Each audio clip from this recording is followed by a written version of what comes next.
बिस्मिल्लाहिर्रहमानिर्रहीम, अस्सलाम वालेकुम और आदाब अर्ज़। नाज़रीन व सामईन, खूबसूरत जिस्म इंसानी शख्सियत को पुरकशिश बनाता है और अच्छी सेहत को ज़ाहिर करता है। कमोबेश हर इंसान की ख्वाहिश भी यही होती है कि वो एक अच्छी पर्सनैलिटी, एक खूबसूरत शख्सियत का मालिक हो।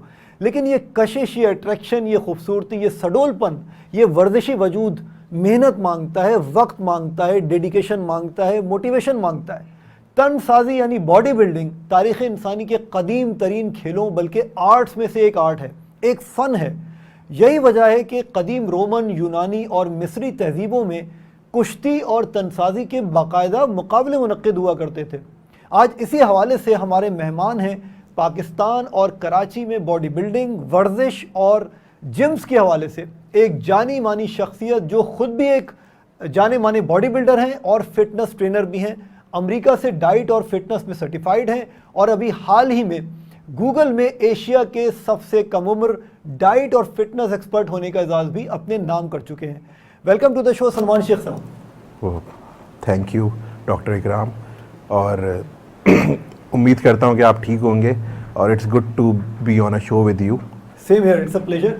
सो शो का बाकायदा आगाज़ करते हैं। सलमान साहब, मुझे ये बताइएगा कि बॉडी बिल्डिंग या तनसाजी जिसको आप कहते हैं और बहुत मशहूर है, ख़ासतौर पे लड़कों में और नौजवानों में, मर्द हजरात में बहुत एक पुराना फ़न भी है और मशहूर भी है जी। इसको डिफ़ाइन कैसे करेंगे आसान लफ्ज़ों में ताकि हमारे जो नाज़रीन और सामीन हैं उनको समझ में आ जाए? How do you define body building? तनसाजी होती क्या है? तनसाजी ये कि आप अपनी स्ट्रेंथ पे काम कर रहे हो, सही है। देखो, एक होता है कार्डियो ट्रेनिंग, उसमें ये होता है कि आप अपने स्टेमिना पे काम करते हो ना, ठीक है। तनसाजी ये है कि आप अपने स्ट्रेंथ पे काम कर रहे हो, वेट बेयरिंग एक्सरसाइजेस, कि आप वज़न उठा सको, आपकी बोन डेंसिटी, आपके जिस्म में इतनी कुव्वत पैदा हो जाती है कि आप एक वज़न लिफ्ट कर सको और मसल एंड्योरेंस हो जाए। एंड्योरेंस ये कि आपने एक वज़न लिफ्ट किया और उसको आप लाइक 10-12 टाइम्स लिफ्ट कर सकते हो। तो ये एक रेसिस्टेंस आपकी बॉडी में आ जाती है, आपकी बोन्स में आ जाती है, आपके जो है मसल फाइबर्स में आ जाती है, slow Twitch, fast Twitch fibre में, कि आप बर्दाश्त कर सको। ठीक है जी। तो आसान लफ्ज़ों में हम ये कह सकते हैं कि स्ट्रेंथ ट्रेनिंग से जो आपका तन बनता है या बॉडी बिल्ट होती है वो बेसिकली तनसाजी कहलाती है। बिल्कुल बिल्कुल, ठीक है। और इसके अलावा ये मुझे बताइएगा सलमान साहब कि इस हवाले से क्या कोई मखसूस एज होती है, उम्र होती है कि भाई कहें कि भाई 10 साल, 15 साल, 20 साल, 25 साल की एक एज एक आइडियल एज है? क्योंकि आप यकीनन इल्म में होगा कि 22 साल की एज के बाद लोग कहते हैं कि आपका कद बढ़ना रुक जाता है। तो कौन सी एज आइडियल है आप कहेंगे कि बॉडी बिल्डिंग इख्तियार करने के लिए? ये एक मिथ है। वेट मतलब हाइट का कोई ताल्लुक नहीं है बॉडी बिल्डिंग से ना। इवन कि अगर आप बॉडी बिल्डिंग कर रहे हो और आपकी जो है मैक्रो और माइक्रो न्यूट्रिशंस आपके अच्छे हैं, आप प्रॉपर डाइट ले रहे हो, तो आपका जो हाइट है वो और इंक्रीज़ होगी, ग्रोथ और बढ़ेगी। जब आपकी ग्रोथ बढ़ेगी तो सिंपल सी बात है, आपकी बोन्स की ग्रोथ भी बढ़ेगी, हर चीज़ की ग्रोथ बढ़ेगी, आपका इंटरनल ऑर्गन्स, एक्सटर्नल ऑर्गन सबकी जो है ना ग्रोथ बढ़ेगी। तो ये एक मिथ है कि मतलब वर्कआउट करने से हाइट। और मैं ये कहता हूँ कि 10 से 12 साल के बच्चे इस स्लो इस एक्टिविटी में घुसना शुरू कर दें, मतलब कि लाइट वेट से, सही है। और अगर किसी को डर है कि मेरा जो है कद ना रुक जाए या ये ना हो जाए, तो जो कुछ एक्सरसाइजेज होती हैं शोल्डर की, वो बैठ के कर लें, जो सर से ऊपर ओवरहेड जो आप वेट लेकर जाते हो, तो इंशाल्लाह आपको कोई मसला नहीं होगा। इवन कि आपकी और हाइट इंक्रीज़ होगी। लेकिन जो एक हम गलती करते हैं वो ये हम गलती करते हैं कि हम लेग का वर्कआउट जो है ना स्किप करते हैं। अगर आप अपना लेग का वर्कआउट स्किप नहीं करोगे तो आपका टेस्टोस्टेरोन लेवल बढ़ेगा। टेस्टोस्टेरोन लेवल बढ़ेगा तो सिंपल सी बात है, आपका ग्रोथ हार्मोन भी बढ़ेगा, तो आपकी ग्रोथ और अच्छी होगी और हार्ट हेल्थ भी अच्छी होगी। ठीक है, यानी बेसिकली आप ये कह रहे हैं कि 10 से 12 साल की एज में बॉडी बिल्डिंग शुरू की जा सकती है। और मतलब कि आप अपने आप को एक सेडेंटरी लाइफ स्टाइल से निकाल के अपने आप को ऐसे लाइफ स्टाइल में लेकर जो थोड़ा एक्टिव हो। हाँ। ठीक है, यानी 10-12 साल की एज में इनिशियल जो है बॉडी बिल्डिंग स्टार्ट की जा सकती है। और एक और अहम नुक्ते की तरफ आपने इशारा दिलाया, वो ये कि आमतौर पे बॉडी बिल्डर जो है वो अपने ऊपर की बॉडी बनाने पे ज़्यादा तवज्जो देते हैं और वो what they really miss is that कि वो टांगे और थाइज और जो आपका जो लोअर लिम्स होती हैं उन पर इतनी तवज्जो नहीं देते। सो जिसका असर जो है वो इवेंचुअली ग्रोथ पर हो सकता है। ठीक है, बिल्कुल सही। अच्छा, ये बताइए कि आमतौर पर ये बॉडी बिल्डिंग या तनसाजी का जो फ़न है या जो खेल है या जो आर्ट है, इसमें आमतौर पे हमारे माशरे में ख़ास तौर पे समझा जाता है कि ये सिर्फ मर्द हजरात के लिए, क्या ख़वातीन भी बॉडी बिल्डर हो सकती हैं? बिल्कुल, अगर लेडीज़ जो है बॉडी बिल्डिंग करती हैं, स्ट्रेंथ ट्रेनिंग करती हैं, तो उनके लिए जो 50 साल के बाद जो उनकी एज आएगी ना, जी जी, तो उसमें वो एक उनको आर्थराइटिस का मसला नहीं होगा, पहली चीज़ ये, और उनका पोस्चर सही रहेगा, क्योंकि ज़्यादातर लेडीज़ का पोस्चर जो है वो डिस्टर्ब हो जाता है। बिल्कुल, किसी को जो है काइफोसिस का मसला होता है, स्कोलियोसिस का, कमर थोड़े से मैं बता दूं, थोड़े से वो यूं हो जाते हैं क्योंकि कमर झुक जाती है और चलने में भी प्रॉब्लम। लेडीज़ का जो है ना वो ज़्यादातर वो काम यूं करती हैं, तो वो थोड़ा सा झुक जाता है उनका ना, आगे से पोस्चर झुक जाता है। तो अगर वो वेट ट्रेनिंग कर रही हैं तो उनका पोस्चर स्ट्रेट रहता है और गुड पोस्चर रहता है। तो ये उनके लिए ज़रूरी है वेट ट्रेनिंग। ठीक है, लेकिन इसका मकसद यानी ख़वातीन के लिए क्या होना चाहिए? क्योंकि कुछ ख़वातीन, बल्कि बहुत सी ख़वातीन वो डरेंगी, क्योंकि जो निस्वानियत होती है वो आमतौर पे मस्कुलर होने में नहीं समझी जाती, राइट? तो ख़वातीन का जो गोल होगा बॉडी बिल्डिंग में या तनसाजी में, क्या वो डिफरेंट नहीं होगा मर्दों से? मतलब वो किस लिए करें? देखिए, मैं एक चीज़ बताऊँ ना कि अल्लाह ताला ने हर चीज़ बहुत अच्छे तरीके से डिफ़ाइन की हुई है, मर्दों में भी और औरतों में भी। अगर लेडीज़ जो है वर्कआउट करती हैं, लेडीज़ अगर जो है हफ्ते में 3 दिन वर्कआउट करती हैं स्ट्रेंथ ट्रेनिंग, 2 दिन कार्डियो करती हैं, ठीक है, it's more than enough for them. सही। बाकी जो उनका जो काम करेगा वो करेगा उनकी न्यूट्रिशन वैल्यूज़, कि वो क्या जो है गाड़ी में क्या अपने पेट्रोल डाल रही हैं, कि वो पेट्रोल अच्छा है या बुरा है, उस चीज़ पे सारा डिपेंड करता है कि whether she is having HDL cholesterol और LDL कोलेस्ट्रॉल। तो ये चीज़ें बहुत ज़्यादा उसमें जो है ना वेरी करती हैं। और लेडीज़ को करना चाहिए वेट ट्रेनिंग, क्योंकि जब आप जब प्रेग्नेंट होते हो आप वेट बेयर करते हो अपने इस एरिया में ना, सही है, ठीक है। तो उसके लिए उसके बाद आपका जो पोस्चर है वो थोड़ा यूं हो जाता है, कमर और पेट जो है आपका बेसिकली उस पे लोड पड़ रहा है। लोअर बैक का काफ़ी लोगों को, काफ़ी लेडीज को मसला हो जाता है।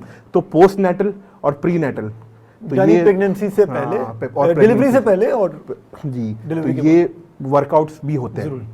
तो मेरा इन फ्यूचर ये भी है कि मैं इसकी भी सर्टिफिकेशन एक करूंगा, अभी थोड़ा इंशाल्लाह ये लॉकडाउन ख़त्म हो तो ये भी मैंने एक प्लान किया हुआ, क्योंकि अच्छा अवेयरनेस फैलाएं, इतनी अवेयरनेस फैलाई। एक्सीलेंट सलमान।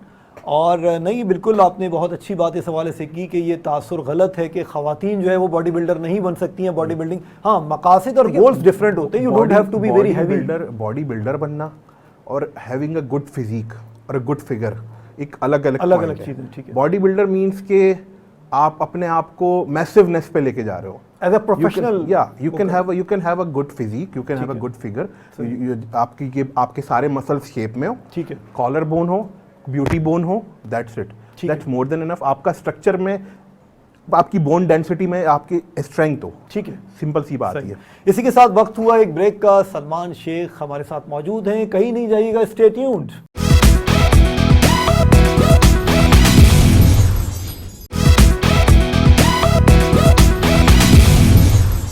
Welcome back. और आज हम बात कर रहे हैं एक फ़न की, एक आर्ट की, और वो आर्ट भी कौन सा? तनसाजी का, बॉडी बिल्डिंग का, अपने वजूद को खूबसूरत बनाने का, अपनी शख्सियत को मज़ीद पुरकशिश बनाने का। और हमारे साथ मौजूद हैं मशहूर व मारूफ जानी मानी शख्सियत सलमान शेख साहब। सलमान शेख साहब, ब्रेक से पहले हम बॉडी बिल्डिंग के हवाले से बात कर रहे थे। हमने मर्द और ख़वातीन के हवाले से भी बात की कि दोनों जो जेंडर्स हैं वो बॉडी बिल्डिंग कर सकते हैं। यहाँ पर मैं आपसे पूछना चाहूँगा कि अब बॉडी बिल्डिंग करने के, नॉट, मैं सप्लीमेंट्स की बात नहीं कर रहा, अभी मैं मेडिसिन और ड्रग्स की बात नहीं कर रहा, बॉडी बिल्डिंग करने के भी कुछ नुकसानात या साइड इफ़ेक्ट्स हो सकते हैं? जी, ओवर ट्रेनिंग करने के, ओवर ट्रेनिंग के हो सकते हैं। मिसाल के तौर पे ओवर ट्रेनिंग के ये होता है कि आपका मसल रैप्चर हो जाता है, आपके पट्ठों की लेगामेंट्स की इंजरी हो जाती है, पट्ठों में पेन आ जाता है। ठीक है। तो वो फिर एक तो शुरू में अगर होना ना, देखिए जब आप वर्कआउट स्टार्ट करते हो, जब आपका पहला दिन होता है, दूसरा दिन होता है, तो उस वक्त जो पेन होता है ना, अगर वो पेन आपको 1.5-2 महीने बाद दोबारा हो रहा है, तो इसका मतलब कि आपने अपने मसल को ओवर ट्रेन कर लिया है। तो ये चीज़ नहीं होनी चाहिए, वो फिर इंजरी बनती है। बिल्कुल सही। ज़्यादातर जो मस्कुलेटर जो इंजरीज होती है ना, वो इसी वजह से ही होती हैं कि हम लोग जो है बहुत ज़्यादा अपने मसल को कंप्रेस कर देते हैं, बहुत ज़्यादा उस पर लोड डाल देते हैं, हमारी जितनी कैपेसिटी है उससे ज़्यादा हम चले जाते हैं। एक्चुअली डॉक्टर साहब, हमें ये नहीं पता कि हमारे इंटरनल हेल्थ क्या चल रही है, हमारे पास हमारी बॉडी में जो कैल्शियम की मिकदार कितनी है, विटामिन डी की मिकदार कितनी है, हमारा B12 कितना है, ये चीज़ें हम देखते नहीं हैं और हम जिम पहुंच जाते हैं और फिर हैवी वेट लिफ्टिंग स्टार्ट कर देते हैं। तो हर चीज़ के कुछ एथिक्स होते हैं। अगर आपको तनसाजी करनी है और अच्छे लेवल पे करनी है, तो आप एटलीस्ट अपना जो है सारी चीज़ें चेक करो, अपना कोलेस्ट्रॉल क्या मिकदार है तेल की आपके जिस्म में, हर चीज़ आप चेक करके फिर आप इसमें प्रॉपरली आप काम करो अपने ऊपर, फिर आप अपनी डाइट उस हिसाब से करो। So important take home message मैंने आपकी इस बात से ये लिया है कि सिर्फ बॉडी बिल्डिंग करना काफ़ी नहीं है। एक ट्रेनर के साथ जिस तरह एक टीचर के बगैर जो है आप इल्म हासिल नहीं कर सकते, एक कोच के बगैर आप स्पोर्ट्समैन नहीं बन सकते, बॉडी बिल्डर के लिए भी एक ट्रेनर का होना अशद ज़रूरी है, क्योंकि ये वो मंजिल है जो रहनुमा के बगैर नहीं मिलती। बिल्कुल बिल्कुल। सो बहुत अच्छा आपने इस हवाले से बताया, मशवरा दिया। एक चीज़ मुझे और ये बताइएगा कि स्टेरॉइड्स का हम बहुत सुनते हैं, राइट? ये स्टेरॉइड्स क्या होते हैं और इसके क्या नुकसानात हैं बॉडी बिल्डिंग के? अच्छा देखें, आप बिल्कुल एक आसान अगर लफ्ज़ों में पूछूं, आप एक खुद डॉक्टर हैं, आपको पता होगा एक स्टेरॉइड्स होते हैं एनाबॉलिक, ठीक है, और एक कैटाबॉलिक होते हैं, ठीक है, सही है, जिस्म को तोड़ने वाले और बनाने वाले, ठीक है। बॉडी बिल्डिंग में हम लोग एनाबॉलिक यूज़ करते हैं, ठीक है, जिनको AAS भी बोला जाता है, जिस्म को बनाने वाले, ठीक है। अच्छा, आप कॉम्पिटिटर्स अगर यूज़ करें तो समझ में भी आता है कि यार उनको एक स्टेज पे खड़ा होना है। आजकल के ज़माने में हर कोई जो है ना, बच्चा गूगल से पढ़ के, इंटरनेट से पढ़ के शुरू हो जाता है और ओवरडोज कर लेता है, काफ़ी उसको नुकसानात भी हो जाते हैं, किसी के पस बन जाती है, किसी के क्या हो जाता है। तो उसका जो मेन इफेक्ट है ना, इसमें थोड़ा सा मुझे मेडिकल टर्म यूज़ करना पड़ेगा, वो हमारे एंडोक्राइन सिस्टम को डिस्टर्ब करता है, यानी हमारे जो हार्मोन्स का सिस्टम है उसको डिस्टर्ब कर देता है। बिल्कुल, ठीक है। और जो कंप्रेस करता है वो हमारे पिट्यूटरी ग्लैंड को करता है। पिट्यूटरी एक गुदूद जो है, पिट्यूटरी ग्लैंड जो हमारे पीछे गर्दन के पीछे दिमाग में होता है, उसको पिट्यूटरी हम किंग बोलते हैं। हमारी बॉडी का सारा हिसाब किताब उसमें होता है, जो हमारा वेदर ग्रोथ हार्मोन हो गया, जिस्म के नशोनुमा के लिए यही ग्लैंड, इससे निकलने वाले हार्मोन्स रिस्पॉन्सिबल हैं। और इसके पास जो है हम लोग क्या समझते हैं, और इसके साथ जो हमारा एक थर्मो रेगुलेटर होता है, जो हमारे जिस्म का पूरा skin temperature, core temperature control करता है, उसका जो है ना वो रेट बढ़ा देता है वो। सही। तो हम ये समझते हैं कि हम जो है ना थोड़ा सा एक हीट अप फील करते हैं, एक स्ट्रांगनेस फील करते हैं फॉर द टाइम बीइंग। ठीक है। हम समझते हैं कि यार हम पे कोई बहुत ताकत आ गई है और बहुत स्ट्रांग हो गए हैं। सही है, ठीक है। ये है कि वो लिटरली स्टीरॉइड्स जो बनाए गए थे वो ये जानवरों के लिए बनाए गए थे, सही है। बहुत सारे ऐसे हैं, मैं उनका ओपनली नाम नहीं ले सकता, कि वो बनाए ही जानवरों के लिए गए थे, हम इंसानों को लगा रहे हैं। यानी उनकी ग्रोथ, रिप्रोडक्शन बढ़ाने के लिए, अफजाइश बढ़ाने के लिए, दूध बढ़ाने के लिए, सारी चीजें। राइट। एक स्टीरॉइड है जिसको हम ट्रेनबोलोन कहते हैं, ठीक है। वो बनाया गया था जानवरों के लिए, बुल्स के लिए, कि बुल्स को लगाया जाए तो वो ज़्यादा से ज़्यादा मास रिटेन करें। ठीक है। वो हम इंसानों को लगा रहे हैं। अच्छा, तो यकीनन इसके फिर साइड इफेक्ट्स भी बहुत ज़्यादा हैं। साइड इफेक्ट्स बहुत हैं। अब देखें, किडनी के हवाले से कहा जाता है, इसके सबसे पहले जो साइड इफेक्ट्स हैं वो आपके ब्रोंको डायलेटर सिस्टम को ना, जो आपका ब्रोंको, यानी आपके जो फेफड़े जो रिलैक्स हो रहे हैं, हवा भरने की जो कैपेसिटी है वो कम हो जाती है, उसको कंप्रेस कर देता है, कम हो जाता है वो। कम, आपके जो एल्वियोलीज हैं उसका साइज कम हो जाता है, एयर सैक्स का साइज कम हो जाता है, यानी ब्रोंको डायलेशन के बजाय ब्रोंको कॉन्स्ट्रिक्शन हो जाती है। बिल्कुल, यानी हवा सांस लेने की जो कैपेसिटी है, जो कैपेबिलिटी है, वो कम हो जाती है। ठीक है। उसके अलावा गुर्दों पे भी हैं, लोग कहते हैं हड्डियों पर भी हैं, कैंसर को भी खुदा न खास्ता ये कहते हैं कि स्टीरॉइड्स की जो ओवरडोज है वो कर सकती है। स्टीरॉइड्स बनाए गए थे लाइफ सेविंग के लिए, लाइफ सेविंग के लिए, हमने उसको बना दिया बॉडी बिल्डिंग के लिए। ठीक है। तो ये बात है। तो मैं ये बोलूँगा कि देखें, इस पे भी एक बड़ी बहस है, कोई ये मतलब लाइक प्रोग्राम हमारा छोटा पड़ जाएगा। जी। लेकिन ये कि मैं ये बोलता हूँ कि अगर आप कोई यूज़ कर रहा है तो वो कॉम्पिटिटर है, अगर कॉम्पिटिशन खेल रहा है कोई इंटरनेशनल और वहाँ पे अलाउ है यूज़ करना, then you can have it. अब जो बाहर के मुल्क के भी लोग हैं ना, जैसे बड़े बड़े ओलंपियंस हैं, उनके पास एक अपने लोग होते हैं, अपने बंदे होते हैं, अपनी फार्मा होती है, वो उनको स्पेशली जो है ना बना के, जो लेस जो है ना साइड इफेक्ट वाली ड्रग होती है वो बना के देते हैं। ठीक है। लेकिन हमें, आपको पता है कि हम कुछ भी यूज़ कर लेते हैं बगैर, विदाउट, हमें ये भी नहीं पता होता फार्मास्यूटिकल ग्रेड है या नहीं है। ठीक है। इज इट मतलब रियली, इज इट मतलब टेस्टेड और नॉट। ठीक है। हम बस टेस्टोस्टेरोन बोल के हमें कोई भी कुछ भी लगा दे। ठीक है। तो ये चीज़ है। तो इसका सद्देबाब सलमान साहब कैसे हो सकता है कि एक 14-15 साल का लड़का, जिसके लिए सबसे बड़ी अट्रैक्शन ये है कि यार मेरा मास बढ़ जाएगा, मेरे बाइसेप्स बन जाएंगे, मेरे ट्राइसेप्स बन जाएंगे, डेल्टॉइड, पेक्टोरल, और मैं बड़ा ज़बरदस्त लगूंगा, खूबसूरत नजर आऊँगा, अब लोग मेरी तारीफ़ करेंगे, तो उसको किस तरह हुकूमती लेवल पे या आप लोगों के जिम की लेवल पे या कम्युनिटी लेवल पे किस तरह यानी हम रोक सकते हैं कि वो इस खतरनाक चीज़ को यूज़ ना करें? देखिए, हम इसको कंट्रोल कर सकते हैं, 100% ख़त्म नहीं कर सकते। ओके। कंट्रोल कर सकते हैं। कैसे कंट्रोल कर सकते हैं? कंट्रोल हम इस तरह कर सकते हैं, सबसे पहले हम जिम्स में ट्रेनर के लिए कोर्स निकालें, एक एग्ज़ाम निकालें गवर्नमेंट के लेवल पे कि वो एग्ज़ाम पास करेगा तो बंदा ट्रेनर बनेगा। जब वो एग्ज़ाम पास करेगा बंदा ट्रेनर बनेगा ना, तो वो एजुकेट करेगा। देखो ट्रेनर जो होता है वो मेंटोर होता है, ठीक है, अपने एक क्लाइंट के लिए टीचर ट्रेनर मेंटोर होता है, सही है। वो अगर उसको सही चीज़ें बताएगा ना कि यार इसका ये है। और मैं आपको एक बात बताऊं कि बंदा जब जिम जो बंदा आता है ना, जिसको बॉडी बिल्डिंग का क्रेज होता है, वो अपने माँ बाप की बात रद्द कर देगा, अपने ट्रेनर की बात रद्द नहीं करेगा, क्योंकि वो एक वांट बी, मतलब उनको एक क्रेज होता है कि यार I have to be like this. ठीक है, आइडियल उन्होंने एक बनाया हुआ होता है, उसकी हर बात फॉलो कर रहे हाँ, होते तो हैं। यूथ के लिए ये है कि यार वो थोड़ा सा टाइम लें, अपनी नेचुरल डाइट अच्छी रखें। ज़्यादा से ज़्यादा अगर उनको जाना है तो they can have supplements, they can have supplement in their stack, ठीक है, सही है, जो FDA से अप्रूव हो, सही है। लेकिन आप किसी ड्रग पे जा रहे हो, वो फिर सही खतरनाक है। एक तो 50% आपकी इम्यूनिटी वैसे ही वो किल कर देता है। बिल्कुल सही। और आपको पता है अभी तो जो पेंडेमिक चल रहा है, इसमें तो वो बच रहा है जिसकी जो इम्यूनिटी जो है वो पावरफुल है। बिल्कुल सही, ठीक है।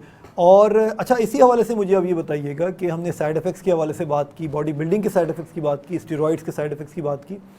क्या कोई स्टेरॉइड्स तो एक ख़तरनाक मैं कहूँगा, जो आपने भी बताया, रिसर्च भी यही साबित करती है कि स्टेरॉइड्स का यूज़ किसी भी हालत में नहीं होना चाहिए, एक नॉर्मल इंसान के लिए नहीं होता हो।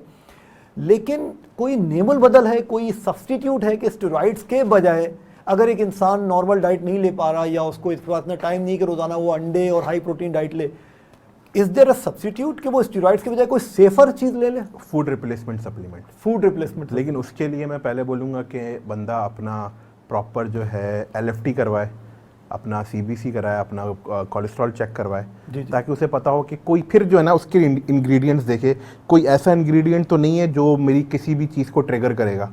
अगर नहीं है तो then they can safely use the supplements. लेकिन सलमान साहब, एक इशू इसमें यह है कि ज़्यादातर जो मील रिप्लेसमेंट यानी खाने का नेमुल बदल जो आप सप्लीमेंट्स बता रहे हैं, या हाई प्रोटीन सप्लीमेंट्स आप बता रहे हैं, वो ज़्यादातर इम्पोर्टेड होते हैं और महंगे होते हैं। सो ये तो है। एक आम जो एवरेज सोशो इकोनॉमिकल क्लास का आदमी या मिडिल क्लास जो बॉडी बिल्डर है या तनसाद है, वो इनको अफोर्ड नहीं कर सकता, राइट? उसके लिए क्या कहेंगे आप? देखें मुश्किल सवाल है। लेकिन डॉक्टर साहब, अंडरस्टैंड, इसमें जो है ना कोई 50-50 वाला गेम नहीं है। टेक इट और लीव इट, डू और डाई। ठीक है। अगर आप if you could afford it, या if you can afford it then go for it. If you can't afford it तो भाई सिंपल सी बात है, बॉयल अंडे खाओ, बॉयल चिकन खाओ। ठीक है। 300 रुपये में भी आप अच्छी डाइट कर सकते हो। मैंने एक आर्टिकल भी लिखा था उम्मत अखबार में, उसमें मैंने एक तो एंटी ड्रग्स पे लिखा था और दूसरा मैंने 300 रुपये की डाइट के हवाले से लिखा था, जो कि मतलब बहुत अच्छा गया था। उसमें मैंने ये बोला था कि you can have half kg of potato और हाफ kg ऑफ और 250 gram of sweet potatoes. You can have boiled eggs, you can have boiled chicken, whole grain bread, that's more than enough. Protein पूरा मिलेगा ना, carbs पूरे मिलेंगे।